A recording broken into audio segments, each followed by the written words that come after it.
Assalamualaikum warahmatullahi wabarakatuh. Halo sahabat cerita kehidupan. Apa kabar kalian semua? Syukur alhamdulillah kita bisa berjumpa lagi di channel ini.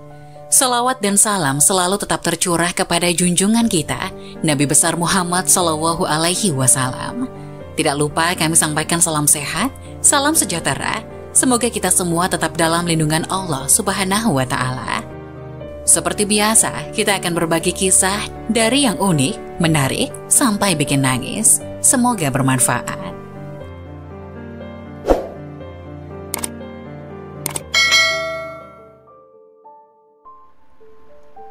Wajib tahu, inilah ciri-ciri wanita yang sholatnya tak diterima Allah, ternyata akibat lakukan hal ini. Salah satu keistimewaan untuk wanita dari Allah Subhanahu wa Ta'ala adalah diperbolehkannya mereka untuk meninggalkan sholat. Namun tentu saja hal ini hanya bisa dilakukan pada saat menstruasi saja. Selebihnya sholat adalah ibadah wajib yang harus dijalankan dan berdosa jika ditinggalkan. Meski diberikan keistimewaan, ternyata Allah memberikan ancaman akan menolak sholat bagi wanita tertentu. Beberapa di antara mereka tetap khusyuk sholat karena merasa telah menjalankan kewajiban kepada Allah. Padahal Allah tidak menerima sholatnya, bahkan para wanita tersebut akan mendapatkan murka dari penguasa jagat raya ini. Mengapa Allah demikian marah sehingga murka dan menolak ibadah mereka? Lantas seperti apa ciri wanita yang sholatnya tidak diterima? Berikut ulasannya. Hal ini berlaku bagi wanita yang sudah menikah. Dengan demikian Anda pasti tahu apa penyebab marah dan murkanya Allah kepada wanita sehingga menolak sholat mereka. Iya, marahnya seorang suami bisa membuat sholat istri tidak diterima Allah. Sholatnya istri ketika suami sedang marah kepadanya akan membuat Allah murka dan sholat itu pun tertolak. Diriwayatkan dari Ibnu Abbas radhiyallahu anhu, Rasulullah Shallallahu Alaihi Wasallam bersabda, ada 3 manusia yang sholat mereka tidaklah naik melebihi kepala mereka walau sejengkal, yakni seorang yang mengimami sebuah kaum tetapi kaum itu membencinya, seorang istri yang tidak sementara suaminya sedang marah padanya, dan 2 orang bersaudara yang saling memutuskan silaturahim. Hadis riwayat Ibnu Majah. Oleh sebab itu, seorang istri haruslah pandai menjaga perasaan suami. Jangan sampai suami bersedih bahkan marah terhadapnya. Jika hal ini terjadi, maka ia harus segera minta maaf kepada suaminya agar kemarahan tersebut tidak berubah menjadi murkanya Allah Subhanahu wa Ta'ala. Sebagai seorang istri, sudah sepatutnya patuh kepada suaminya dalam hal kebaikan. Tingginya kedudukan suami dalam rumah tangga bahkan digambarkan oleh Rasulullah Shallallahu Alaihi Wasallam. Beliau bersabda, tidaklah pantas bagi seorang manusia untuk sujud kepada manusia yang lainnya. Seandainya pantas atau boleh bagi seorang untuk sujud kepada seseorang yang lain, niscaya aku perintahkan istri untuk sujud kepada suaminya karena besarnya hak suami terhadapnya. Hadis riwayat Ahmad. Ketika hubungan suami istri sedang dilanda konflik atau permasalahan, keduanya harus saling menyelesaikan permasalahan tersebut dengan bijaksana. Jangan pernah membiarkan permasalahan tersebut berlarut-larut. Ingatlah akan kewajiban satu sama lain dan jangan sungkan meminta maaf apabila berbuat sebuah kesalahan. Demikianlah ulasan mengenai ciri wanita yang sholatnya tidak diterima oleh Allah Subhanahu wa Ta'ala. Begitu ada baiknya menghindari ciri yang demikian agar amal ibadah yang dilakukan berubah menjadi pahala, bukan malah murka dari Allah Subhanahu wa Ta'ala. Semoga bermanfaat. Adapun tanda-tanda sholat yang diterima Allah Subhanahu wa Ta'ala. Sebagai muslim, tugas seorang hamba adalah beribadah kepada Allah Subhanahu wa Ta'ala. Salah satunya dengan melakukan sholat, baik yang 5 waktu maupun sholat sunnah lainnya. Tak ada yang bisa menjamin dan tak ada yang tahu pasti apakah sholat yang kita lakukan tiap hari diterima oleh Allah Subhanahu wa Ta'ala atau tidak. Namun tahukah Anda, ternyata ada beberapa tanda yang mengisyaratkan diterimanya sholat seseorang oleh Allah Subhanahu wa Ta'ala. Berikut ulasannya. Tanda pertama sholat yang diterima Allah Subhanahu wa Ta'ala adalah sholat yang dilakukan dengan merendahkan diri. Maksudnya sholat yang dilakukan dengan khusyuk, menjiwai, takut, dan merendahkan diri di hadapan Allah. Contohnya seperti Ali bin Abi Thalib yang setiap akan melaksanakan sholat tubuhnya gemetar dan wajahnya pucat pasi. Seseorang pun bertanya pada beliau, ada apa dengan engkau wahai Amirul Mukminin? Ali menjawab, engkau tidak tahu bahwa sebentar lagi aku akan menghadapi waktu amanah. Beliau melanjutkan, sholat adalah suatu amanah yang Allah pernah tawarkan kepada langit, bumi, dan bukit untuk memikulnya. Tetapi mereka menolaknya karena khawatir akan mengkhianatinya dan sekarang aku mengembannya. Tak jauh berbeda dengan Ali, Khalifah Umar bin Khattab yang dikenal dengan sangat gagah berani, bahkan ditakuti setan pun senantiasa bercucuran air mata setiap melaksanakan sholat. 1. Menahan nafsu. Tanda kedua yang menunjukkan diterimanya sholat seseorang adalah apabila sholat tersebut mampu menjadi alat kontrol untuk mengendalikan hawa nafsunya. Rasulullah Shallallahu Alaihi Wasallam bersabda, Barang siapa yang sholatnya tidak mencegah dari kejelekan dan kemungkaran, maka sholatnya hanya akan menjauhkan dirinya dari Allah Subhanahu wa Ta'ala. Dalam hadis lain, Rasulullah bersabda, nanti pada hari kiamat ada orang yang membawa sholatnya di hadapan Allah Subhanahu wa Ta'ala. Kemudian sholatnya diterima dan dilipat-lipat seperti dilipat-lipatnya pakaian kotor dan usang. Lalu sholat itu dilemparkan ke wajahnya. Banyak berzikir. Tanda ketiga diterimanya sholat seseorang adalah apabila sholat tersebut menjadi motivasi baginya untuk semakin banyak berzikir mengingat Allah serta menambah amal ibadah lagi dan lagi. Seperti yang Allah Subhanahu wa Ta'ala firmankan dalam surat Al-Mulk ayat 2. Allah akan menguji kamu siapa yang paling baik amalannya. Sholat sosial. Orang yang sholatnya diterima tidak hanya akan beramal untuk mensolehkan diri sendiri, namun juga sholat secara sosial. Hal ini antara lain ditunjukkan dengan kepedulian pada kondisi orang-orang di sekitarnya. Peduli pada anak yatim, fakir miskin, pada orang-orang yang terkena musibah dan pada orang lain yang membutuhkan pertolongan. Rasulullah SAW bersabda, orang-orang yang dermawan dekat dengan Allah, dekat dengan manusia, dan dekat dengan surga. Sedangkan orang yang bakhil atau pelit jauh dari Allah, jauh dari manusia, dan dekat dengan neraka. Sudah rajin ibadah sholat tetapi tetap tidak dicatat oleh malaikat. Ternyata penyebabnya. Diwajibkan ibadah sholat kepada kaum muslimin mengandung akibat bahwa ketika tidak melaksanakannya maka berakibat dosa. Maka dari itu bagaimanapun kondisinya, kewajiban sholat tidaklah dapat ditunda. Jika dalam perjalanan maka Anda pun diberi kemudahan dengan melakukan sholat jamak qashar. Melihat hal tersebut, maka sudah dapat dipastikan bahwa dengan melakukan sholat, maka akan banyak pahala yang didapat selain menggugurkan kewajiban. Namun begitu ada sebuah ibadah sholat yang rajin dikerjakan tapi justru beribadah dengan rutin, tentu dengan harapan akan mendapatkan berkah pahala dari amalan yang baik malah sebaliknya yang didapat. Ternyata ada ibadah yang sering dilakukan tapi justru tidak memperoleh apa-apa. Dari niat saja jika niat yang baik langsung dicatat amalnya, namun bisa juga sebaliknya, seperti rajin sholat tapi amalnya tidak dicatat malaikat. Lantas apa sebabnya? Rasulullah menyampaikan kekhawatiran tentang sesuatu yang di kemudian hari bisa menjangkiti umatnya. Dikutip pendawasonetwork.com dari akun YouTube Catatan Ilahi, Rasulullah SAW bersabda, sesungguhnya ada sesuatu yang aku takutkan, di antara sesuatu yang paling aku takutkan menimpa umatku kelak, yaitu syirik kecil. Apakah syirik kecil itu, wahai Rasulullah? Beliau menjawab, yaitu riya. Dalam sebuah hadis diceritakan pula bahwa di akhirat kelak akan ada sekelompok orang yang mengeluh, merangkak dan menangis. Mereka berkata, ya Allah, di dunia kami rajin melakukan sholat tapi kami dicatat sebagai orang yang tidak mau melakukan sholat. Para malaikat menjawab, tidakkah kalian ingat pada waktu kalian melakukan sholat, kalian bukan mengharapkan ridho Allah, tapi kalian mengharap pujian dari manusia. Kalau itu yang kalian cari, maka carilah manusia yang kau harapkan pujiannya itu. Jelas sudah bahwa kualitas setiap amal ibadah berbanding lurus dengan kualitas niat yang melatar belakanginya. Jika niat kita tulus, maka tulus pula amal kita. Tetapi sebaliknya, bila niat kita bengkok, maka amal kita pun akan melenceng. Agar niat kita senantiasa lurus dan ikhlas, alangkah baiknya apabila kita menghayati kembali janji-janji yang selalu kita ucapkan saat sholat. Sesungguhnya, sholatku, ibadahku, hidup dan matiku hanyalah untuk Allah Subhanahu wa Ta'ala. Seru sekalian alam. Namun adapun golongan orang rajin sholat namun jauh dari Allah, siapa sajakah mereka? Sholat adalah tiang agama. Bagi mereka yang beriman, sholat adalah hal wajib yang tidak boleh ditinggalkan dalam keadaan sakit sekalipun. Dalam suatu hadis, Rasulullah bersabda, sesungguhnya pertama kali yang dihisab, ditanya, diminta pertanggungjawaban dari segenap amalan seorang hamba di hari kiamat kelak merupakan sholatnya. Bila sholatnya baik, maka beruntunglah ia, dan bila mana sholatnya rusak, sungguh kerugian menimpanya. Hadis riwayat Tirmizi. Untuk itu sangat penting bagi kita untuk rutin mendirikan sholat, namun untuk mendapatkan ridho dan surganya tidak hanya dengan rajin menjalankan sholat. Hal itu hanya dilakukan dengan penuh kesadaran, tidak sebatas sebagai rutinitas harian, serta tetap dibarengi dengan menjaga akhlak serta hubungan sesama dengan manusia, agar tidak menjauhkan kita dari Allah Subhanahu wa Ta'ala. Rajin menjalankan sholat tentu merupakan hal yang sangat baik dan mulia, namun hal tersebut tidak lantas menjamin seseorang menjadi hamba yang dekat dengan Allah Subhanahu wa Ta'ala. Lalu siapa sajakah orang yang rajin sholat namun justru jauh dari Allah Subhanahu wa Ta'ala dan seperti apa cirinya? Berikut ini adalah orang yang rajin sholat namun justru jauh dari Allah Subhanahu wa Ta'ala. 1. Orang yang lalai dalam sholat. Pada hari kiamat nanti ada banyak orang yang membawa sholatnya kepada Allah Subhanahu wa Ta'ala, kemudian mereka mempersembahkan sholatnya kepada Allah.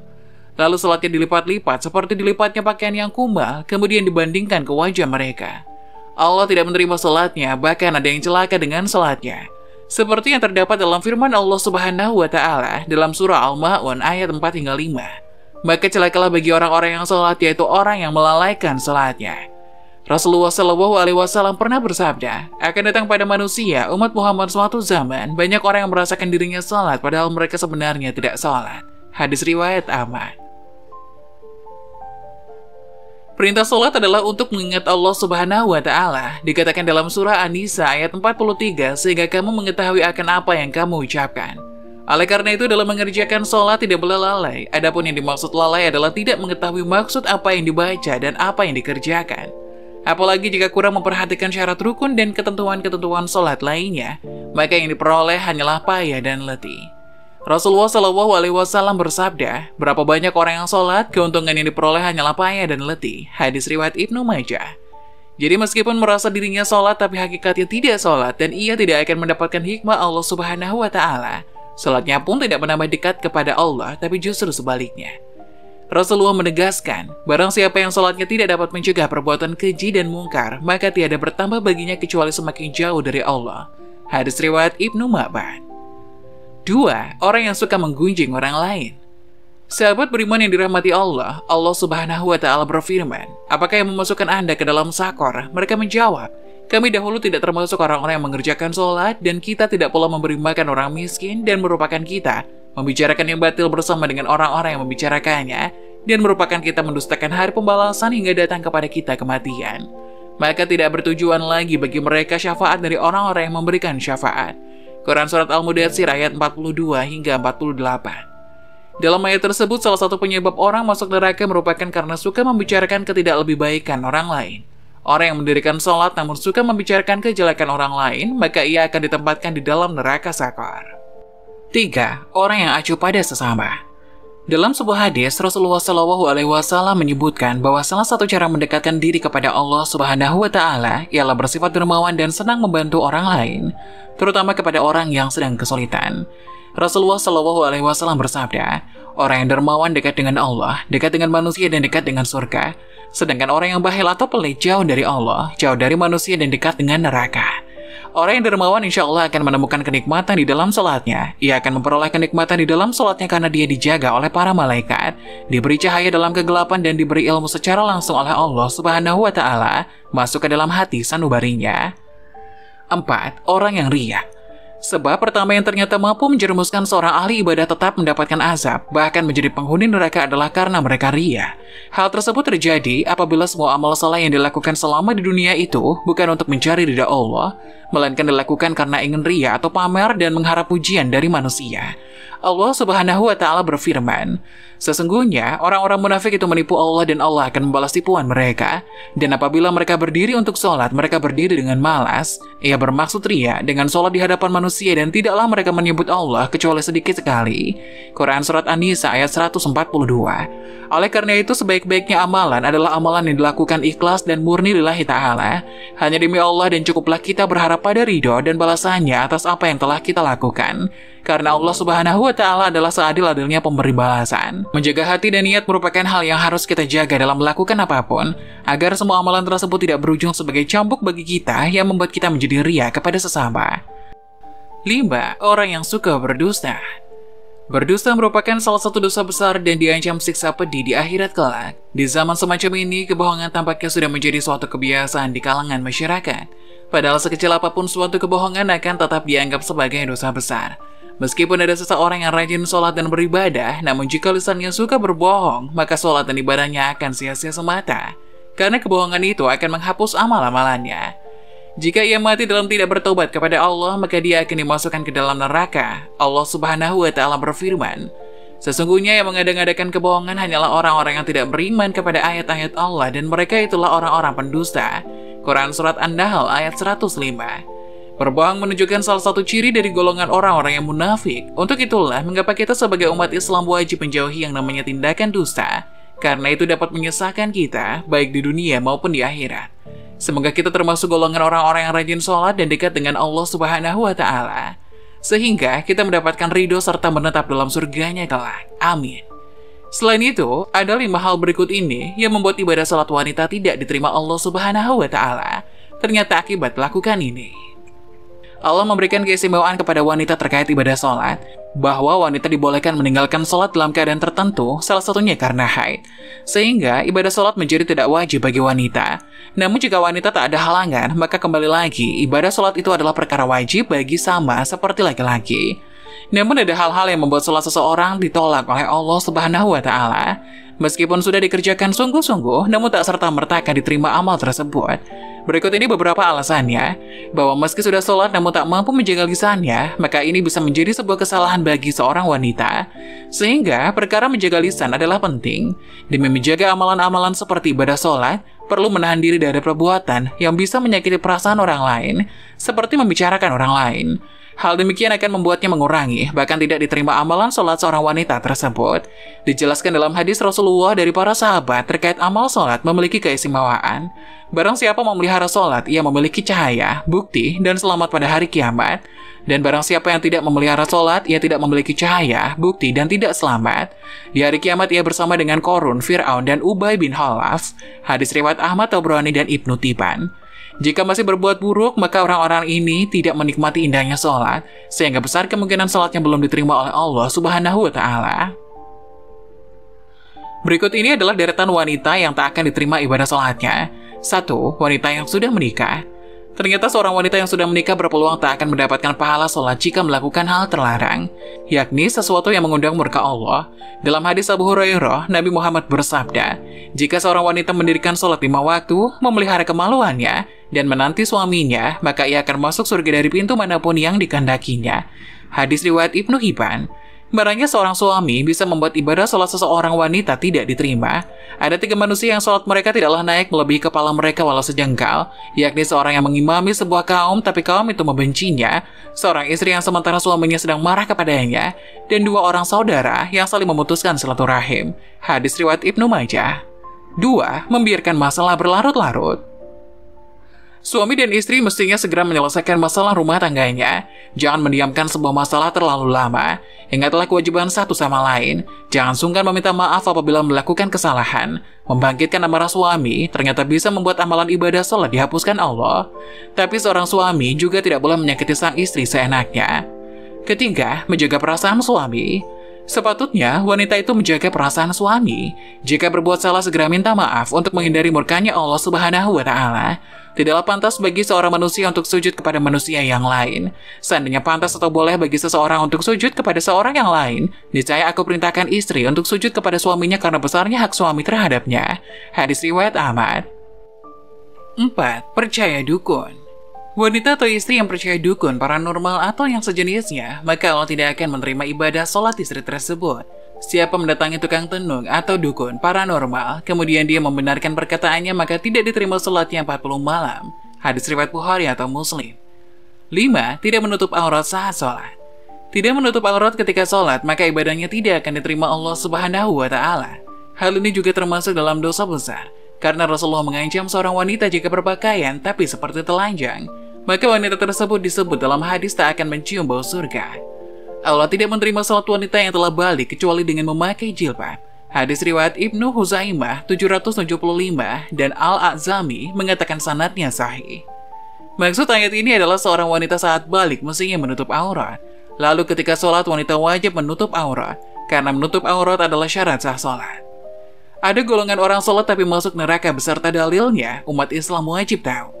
Golongan orang sholat tapi masuk neraka perlu dipahami oleh setiap muslim. Hal ini tentu membuat sebagian umat muslim bingung, pasalnya sholat merupakan kewajiban utama seorang muslim, namun ada golongan orang sholat yang bisa masuk neraka. Sholat tentunya bukan hanya sekedar kewajiban saja, namun juga harus dilaksanakan dengan memenuhi syarat dan rukun sholat. Selain itu, sudah sepatutnya sholat memberikan pengaruh baik kepada kehidupan seorang umat muslim. Sholat bisa mencegah seseorang muslim dari perilaku buruk. Allah Subhanahu wa Ta'ala berfirman, sesungguhnya sholat bisa mencegah dari perbuatan keji dan mungkar. Quran Surat Al-Ankabut ayat 45. Golongan orang yang sholat tapi masuk neraka ini biasanya adalah orang-orang yang suka berbuat maksiat. Jika seseorang rajin sholat namun tidak mampu memberikan pengaruh yang baik bagi kehidupannya, maka hal itu menjadi sebuah kerugian. Hal ini nantinya dapat memasukkan golongan tersebut ke dalam neraka. Berikut golongan orang sholat tapi masuk neraka. 1. Golongan orang sholat tapi suka berdusta. Golongan orang yang sholat tapi masuk neraka ini penting diperhatikan setiap muslim. Sholat merupakan tiang agama dan bisa menjadi pembeda kaum muslim dengan kaum kafir. Sudah seharusnya sholat mencegah kamu dari perbuatan yang keji dan mungkar. Golongan orang sholat tapi masuk neraka yang pertama adalah yang suka berdusta. Balasan dari orang yang suka berdusta dan munafik adalah siksa yang pedih di akhirat kelak. Sehingga ketika seseorang sudah rajin sholat namun dia tetap saja suka berdusta dan tidak segera bertobat dengan perbuatannya tersebut, maka bisa dimasukkan ke neraka. Hal ini terdapat dalam sebuah hadis di mana Rasulullah SAW bersabda, sesungguhnya kejujuran menunjukkan perbuatan baik, dan perbuatan baik menunjukkan kepada surga. Dan sesungguhnya, seseorang yang membiasakan jujur, ia akan dicatat di sisi Allah sebagai orang jujur. Dan sesungguhnya, dusta menunjukkan kepada perbuatan dosa, dan perbuatan dosa menunjukkan kepada neraka. Dan seseorang yang biasa berdusta, ia akan dicatat di sisi Allah sebagai pendusta. Hadis riwayat Bukhari Muslim. Kedua, golongan orang sholat tapi suka minum khamar atau minuman keras. Golongan orang sholat tapi masuk neraka berikutnya yaitu yang suka minum khamar. Khamar atau minuman keras dan juga obat-obatan terlarang termasuk barang yang diharamkan karena memberikan efek kerusakan bagi tubuh maupun pikiran.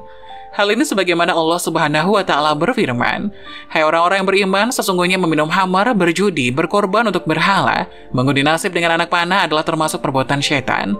Maka jauhilah perbuatan-perbuatan itu, agar kamu mendapatkan keberuntungan. Quran Surat Al-Maidah ayat 90.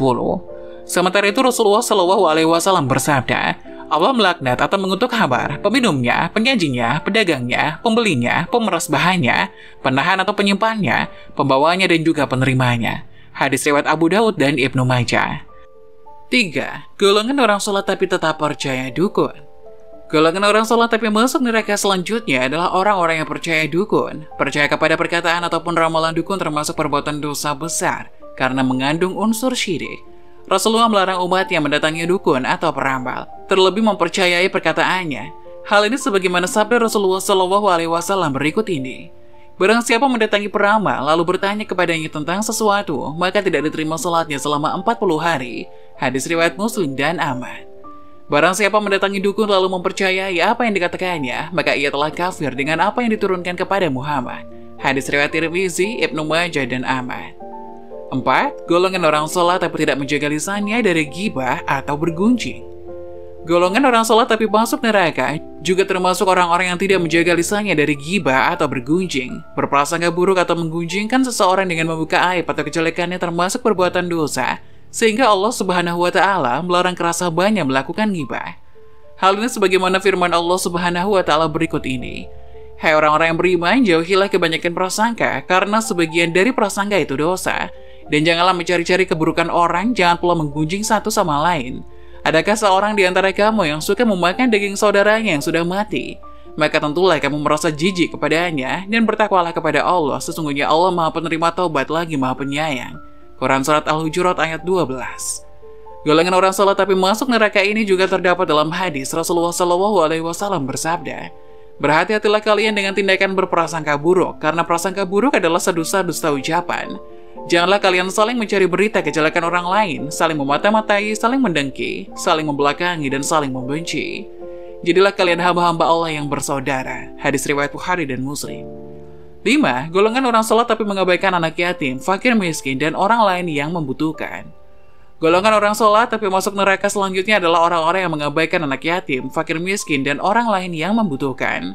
Tidak ada sempurna iman seseorang jika dia masih mengabaikan anak yatim maupun kaum miskin dan orang-orang yang membutuhkan pertolongannya padahal dia mampu. Allah Subhanahu wa Ta'ala berfirman, dan belanjakanlah harta bendamu di jalan Allah, dan janganlah kamu menjatuhkan dirimu sendiri ke dalam kebinasaan, dan berbuat baiklah, karena sesungguhnya Allah menyukai orang-orang yang berbuat baik. Quran Surat Al-Baqarah ayat 195. Namun adapun keutamaan sholat tepat waktu, dosa diampuni layaknya daun yang berguguran. Banyak orang yang mengabaikan sholat tepat waktu, padahal keutamaan dan manfaat sholat tepat waktu sangat banyak. Keutamaan yang diberikan oleh Allah bagi hambanya yang melaksanakan sholat saat azan dikumandangkan begitu besar. Allah Subhanahu wa Ta'ala berfirman, dan tidaklah aku menciptakan jin dan manusia melainkan supaya mereka menyembahku. Quran Surat Az-Zariyat ayat 56. Manusia diciptakan untuk senantiasa beribadah kepada Allah dengan berlomba-lomba menuju kebaikan. Allah pun menjanjikan tempat yang terbaik bagi hambanya yang senantiasa berbuat baik bagi sesama dan rajin beribadah setiap hari. Namun dalam memenuhi kewajiban seperti sholat, haruslah dilakukan dengan ikhlas dan sesegera mungkin agar mendapatkan keutamaan. Berikut ini adalah keutamaan sholat tepat waktu yang harus diketahui agar senantiasa mendapatkan manfaat. 1. Perbuatan yang dicintai Allah Subhanahu wa Ta'ala. Dalam sebuah hadis diriwayatkan bahwa amalan yang paling dicintai oleh Allah adalah sholat pada waktunya, berbakti kepada orang tua, dan jihad di jalan Allah. Hadis riwayat Bukhari dan Muslim. Allah sangat menyukai hambanya yang menyegerakan sholat. Sholat tepat waktu juga sebagai pertanda kecintaan kepada Allah, karena akan terus mengingat dan mengutamakan panggilan Allah Subhanahu wa Ta'ala. 2. Diampuni dosa-dosanya. Rasulullah SAW bersabda, sesungguhnya seorang hamba yang muslim jika menunaikan sholat dengan ikhlas karena Allah, maka dosa-dosanya akan berguguran seperti gugurnya daun-daun ini dari pohonnya. Hadis riwayat Ahmad.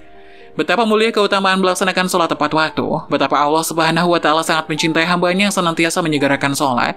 Salah satunya adalah dengan diampuni dosa-dosa hambanya, layaknya daun yang berguguran. Ketiga, mendapat 9 kemuliaan. Selain itu, mengerjakan sholat tepat waktu juga akan mendapatkan 9 macam kemuliaan. Hal ini sesuai dengan hadis sebagai berikut. Utsman bin Affan berkata, barang siapa selalu mengerjakan sholat 5 waktu tepat pada waktu utamanya, maka Allah akan memuliakannya dengan 9 macam kemuliaan, yaitu dicintai Allah, badannya selalu sehat, keberadaannya selalu dijaga malaikat, rumahnya diberkahi, wajahnya menampakkan jati diri orang soleh, hatinya dilunakkan oleh Allah, dipermudah saat akan menyeberang sirat seperti kilat. Dia akan diselamatkan Allah dari api neraka dan Allah akan menempatkannya di surga kelak bertetangga dengan orang-orang yang tidak ada rasa takut bagi mereka dan tidak pula bersedih hati. 4. Mendapat balasan surga. Diriwayatkan oleh Abu Daud dari Abu Qatadah bin Rib'i mengabarkan kepadanya bahwa Rasulullah SAW bersabda, Allah Subhanahu wa Ta'ala berfirman, sesungguhnya aku mewajibkan umatku salat 5 waktu dan aku berjanji bahwa barang siapa yang menjaga waktu-waktunya pasti aku akan memasukkannya ke dalam surga, dan barang siapa yang tidak menjaganya maka dia tidak mendapatkan apa yang aku janjikan. Bagi orang-orang yang senantiasa sholat tepat waktu akan mendapatkan surga sebagai ganjarannya, dan Allah Subhanahu wa Ta'ala tidak pernah mengingkari janjinya. Untuk itu sebagai seorang hamba sudah sepatutnya melaksanakan sholat tepat waktu. 5. Mendapatkan pahala yang besar. Dari Abu Hurairah bahwa Rasulullah SAW pernah bersabda bahwa seandainya orang-orang mengetahui pahala azan dan barisan sholat shaf pertama, lalu mereka tidak akan memperolehnya kecuali dengan ikut undian, niscaya mereka akan berundi. Dan seandainya mereka mengetahui pahala menyegerakan sholat pada awal waktu, niscaya mereka akan berlomba-lomba melaksanakannya. Dan seandainya mereka mengetahui pahala sholat isya dan subuh, niscaya mereka akan mendatanginya meskipun dengan jalan merangkak. Hadis riwayat Bukhari. Dari hadis Rasulullah tadi diketahui bahwa betapa besar pahala yang didapatkan jika seorang hamba mengetahui keutamaan dari sholat tepat waktu. Bahkan dikatakan bahwa mereka tak akan segan untuk merangkak mendatanginya. 6. Hati menjadi tenang. Salat merupakan penyejuk hati, penghibur, dan penenang jiwa. Oleh karena itu Nabi SAW bersabda, dijadikan kesenanganku dari dunia berupa wanita dan minyak wangi, dan dijadikanlah penyejuk hatiku dalam ibadah salat.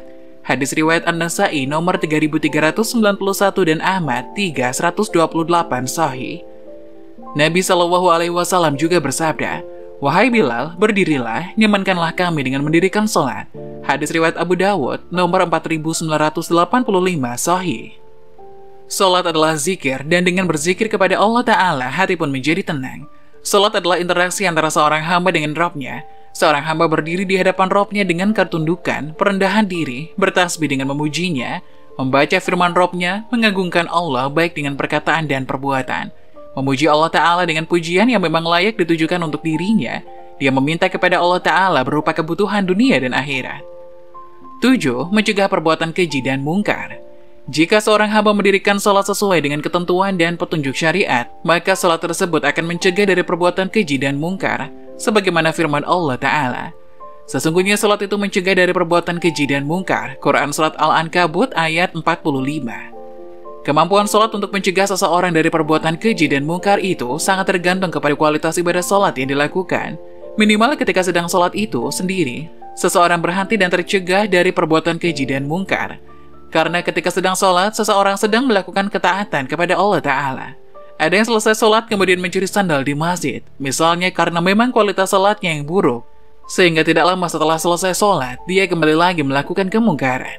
Kualitas sholat yang bagus antara lain ditandai dengan hati yang kembali bertobat kepada Allah Ta'ala, menghadirkan hatinya kepada Allah Ta'ala, dan kuatnya keimanan di dalam hati. Jika seseorang hamba terus-menerus dalam kondisi seperti itu, maka ketika dia memiliki keinginan melakukan kemungkaran, dia pun ingat dengan kondisi dirinya ketika menghadap Allah Ta'ala dalam sholatnya, sehingga pada akhirnya dia pun tercegah dari perbuatan kemungkaran tersebut. 8. Penolong manusia terkait urusan agama dan dunia. Allah Ta'ala berfirman, "Jadikanlah sabar dan salat sebagai penolongmu, dan sesungguhnya yang demikian itu sungguh berat kecuali bagi orang-orang yang khusyuk." Quran Surat Al-Baqarah ayat 45. Diriwayatkan dari Huzaifah radhiyallahu anhu, beliau bersabda, "Dulu jika ada perkara yang menyusahkan Nabi SAW, beliau mendirikan sholat." Hadis riwayat Abu Dawud nomor 1420, hadis Hasan. 9. Amalan utama. Dari Ibnu Mas'ud radhiyallahu anhu bahwa seorang laki-laki pernah bertanya kepada Nabi Muhammad SAW, amalan apa yang paling utama? Nabi menjawab, salat tepat pada waktunya, berbakti kepada kedua orang tua dan jihad fisabilillah. Hadis riwayat Bukhari nomor 7534, Fathul Bari Sahih. 10. Cahaya di hari kiamat. Dari Abdullah bin Amr dari Nabi SAW, bahwasanya suatu hari beliau pernah menyebutkan mengenai salat seraya bersabda, "Barang siapa yang menjaganya, ia akan mempunyai cahaya, bukti dan keselamatan kelak di hari kiamat. Dan barang siapa yang tidak menjaganya, maka ia tidak mempunyai cahaya, bukti dan keselamatan pada hari kiamat, dan ia akan tinggal bersama Qarun, Fir'aun, Haman, dan Ubay bin Khalaf." Hadis riwayat Ahmad nomor 6288. Semoga penjelasan tadi dapat memberikan hikmah dan bermanfaat untuk penonton semuanya. Jangan lupa like, subscribe channel ini agar tidak ketinggalan info-info bermanfaat lainnya. Sekian dari kami, terima kasih. Wassalamualaikum warahmatullahi wabarakatuh.